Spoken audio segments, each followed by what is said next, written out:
This is Local 4 News at 4. Welcome back. Summer risks for your pet include much more than just heat and humidity. Dr. Michelle Spencer, owner of Care Animal Center, is here to tell us more about toxic items your dog or cat could come in contact with. Thanks for being here. Thanks for having me. Of course. So let's start with some of the common foods that can be toxic to pets. Well, the big ones we worry about these days, grapes and raisins can be, we've discovered it can be quite toxic to dogs and cats.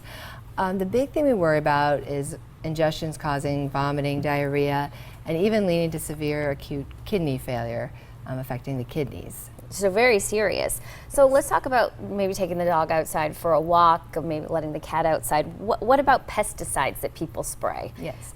The big pesticides you want to watch out for, anything containing organophosphates or carbamates.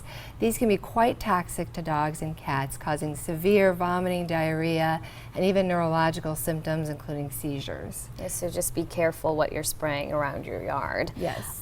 There is a natural sugar-free sweetener that's found in a lot of homes. A lot of people might not know about this, and it's toxic to pets as well.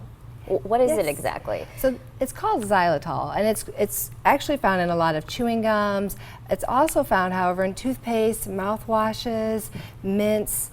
So you have to be extra careful with this. It causes severe vomiting, diarrhea. In small dogs, it can cause severe life-threatening low blood sugar in just as short as 15 minutes of ingestion. So what do you recommend if you know that your pet has accidentally, say, swallowed a piece of gum containing this? You do want to check with your veterinarian. If you can, read on the package, see if it says how much xylitol is in there, as different brands of gum can contain different levels of xylitol. And do you want to look for certain symptoms that your dog is displaying, or do you want to take them right away if you know they've ingested something? If you've ingested something, it's best to call right away. In some cases, we can either give you medications or tell you what to give your pet to cause them to throw the product up, or give you hints on what we might recommend as far as feeding. And we wanted to talk about one more thing, going back outside.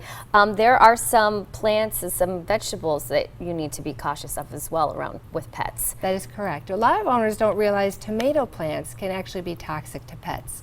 It's the green tomatoes, the yellow flowers, those are what can be toxic. The tomato plant is actually part of the nightshade family, and this contains tomatine, which can be toxic, causing vomiting and diarrhea. And so it's interesting, I asked you earlier because I didn't know that. I said if I drop a piece of tomato on the floor and my dog grabs it, it's probably okay, but it's the plant, it's when they're green and the flowers. Exactly, it's the flowers and the plants that's most toxic. Well, lots of good information. Dr. Spencer, thanks for joining us. Thank you. Of course. Coming up, water found on the moon, why getting to it won't be easy.